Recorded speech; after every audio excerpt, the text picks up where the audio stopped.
Token economies can be understood as a new way of coordinating human activity in a decentralized fashion, this being done through peer exchanges within market networks.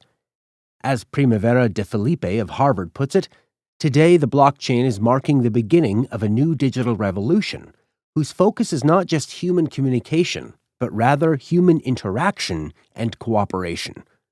What the Internet has done to achieve global interpersonal communication, the blockchain could do today to achieve global and systematic collaboration. It is common to compare the invention of Bitcoin and the blockchain with the Internet.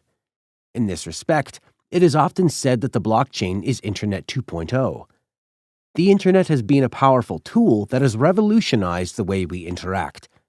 But if anything, this comparison undersells the significance of the blockchain. As the authors of a recent article on the blockchain economy suggested, a better metaphor for the blockchain is the invention of mechanical time. Before the modern mechanized measuring of time, human activity was temporally organized by natural cycles. The crow of the rooster in the morning, the gradual descent into darkness at night. The problem with this, though, was variability. There was simply too much variance in the measurement of time for it to function as a widespread system for synchronizing economic activities. Mechanical time opened up entirely new categories of economic organization that had, until then, been almost unimagined. During the Industrial Revolution, the effect of the reduction in the variability of time measurement was felt in almost all areas. Mechanical time allowed trade and exchange to be synchronized across great distances. It allowed for production and transport to be coordinated. It allowed for the day to be structured, for work to be compensated according to the amount of time worked, and for workers to know that they were being compensated fairly. Working life became routinized around this new objective standard of time measurement. The blockchain and token economics may well be such a systemic transformation in human coordination. The blockchain is a new coordination technology that relies on a decentralized network of computers in order to coordinate individual actions in a decentralized manner. We can think of token economies as a way for people to mimic the social dynamics found in certain highly social creatures like bees, ants, and termites, as a way to promote and ideally achieve effective collective organization. By recording individual actions on a distributed database, the blockchain makes it possible for people to coordinate themselves indirectly and collaborate on a global scale, without any centralized authority or hierarchical structure. This is something quite new in human civilization. Until very recently, the basic premise has been that order and organization are achieved by centralized authority.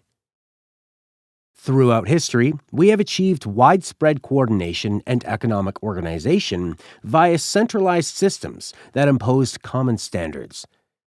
The evolution of civilization can be understood as the rise and fall of ever larger, more complex systems of human organization. Economies are built around networks of trust and common protocols. Traditionally, these have come from either a government institution or from some form of church, which are structured in a pyramid form. In those power structures, you're able to do business. You're able to trust people who are not your immediate family, because the centralized authority provides the common standards, the protocols, the regulatory and legal structures for you to trust each other and exchange, fiat currencies being one good example of that. Although centralized systems have their advantages, they also have their disadvantages and are inherently limited when it comes to the formation of very complex organizations. One of the primary issues with current centralized organizations is that they are not general purpose, as each organization acting as an authority also has its own vested interests. This creates a misalignment of incentives between the centralized authority and users of the system. If we are lucky and we get virtuous members in the center of the organization, the interests of the centralized authority may be aligned with those of the network, but equally, they may not. As we will discuss in the coming module, there is really a misalignment of interests at the heart of centralized organizations. We have this problem today where most of our most important economic and financial functions are provided by centralized for-profit organizations. The incentive of the organization is to create profit for its owners. The result of this can be that profit gets sucked into the center and upwards, reducing the quality of the network delivering the function and accentuation inequality. Likewise, centralized coordination creates bottlenecks. Resources are brought into the center, processed, and then pushed back out to the edges. The system always works much better close to the center, and then coordination drops off the further out you go. This is why, for example, Zimbabwe is a much better use case for cryptocurrencies than, say, Singapore, because Singapore is close to the center of the global financial systems, while Zimbabwe is out on the edges.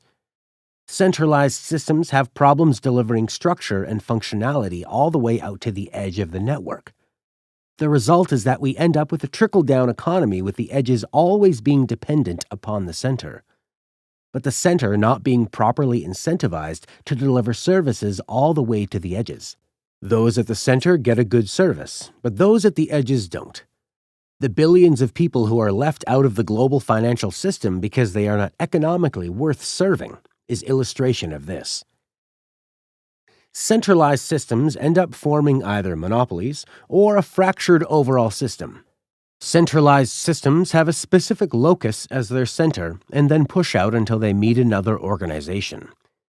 The end result is either a monopoly, where one comes to dominate over all others, or a fractured system, with lots of different patterns forming. The nation-state is a good example of this. Within a given jurisdiction, we have a monopoly of public services, but on the global level, we remain with a fractured system. The alternative to these centralized systems is decentralized peer-to-peer networks. Without centralized authority being used to achieve coordination, this coordination is achieved via direct exchanges of information and value peer-to-peer, such as in a pure market where the price is decided by the interaction between members. Token economics turns these centralized institutions of the industrial age into distributed token markets. The critical change that is coming about is that we are now able to design token systems that work to incentivize people's behavior towards coordinated outcomes without that coordination being imposed by some centralized authority. What is different now is that we have the technological means that we can design economies instead of just organizations. Economies that create the right incentive systems and feedback loops to coordinate the activities of the organization in a decentralized fashion. Token economies build upon the development of peer production, an alternative model to economic activity that has arisen with the development of the Internet. Peer production is a process taking advantage of new collaborative possibilities afforded by the Internet, and has become a significant mode for the division of labor within post-industrial economies. Free and open-source software and open-source hardware are two examples of peer production. With the development of Web 2.0 technology, it became possible to coordinate a large number of people using software systems as the coordination mechanism instead of any centralized authority. This was exemplified by projects like Wikipedia. But these networks were lacking the critical element of economic incentive. Token economics provides a new way to fund and incentivize these newly formed distributed networks. Juan Benet, founder of Protocol Labs, describes well what is happening today. One of the interesting properties here is the ability to create markets where there wasn't a market before. What blockchain application platforms can do is suddenly cut out this huge middleman with a protocol, and that is a massive cost saving for the entire network. You can turn this into a protocol that will optimize the entire process much faster than any centralized company can do, because it turns it into a market. The moment you can take a very complicated process and translate it into a market where a whole bunch of different actors can vie for opportunities and just beat each other, you have this amazing optimization power, where it will just fit the function much better than a centralized entity could have. The blockchain provides the infrastructure of trust, secure record-keeping, and peer interaction required to create general-purpose networks for the provisioning of economic and financial services via distributed markets. The challenge of doing this, though, is one of designing incentive systems, and this is what we will talk about in the coming module.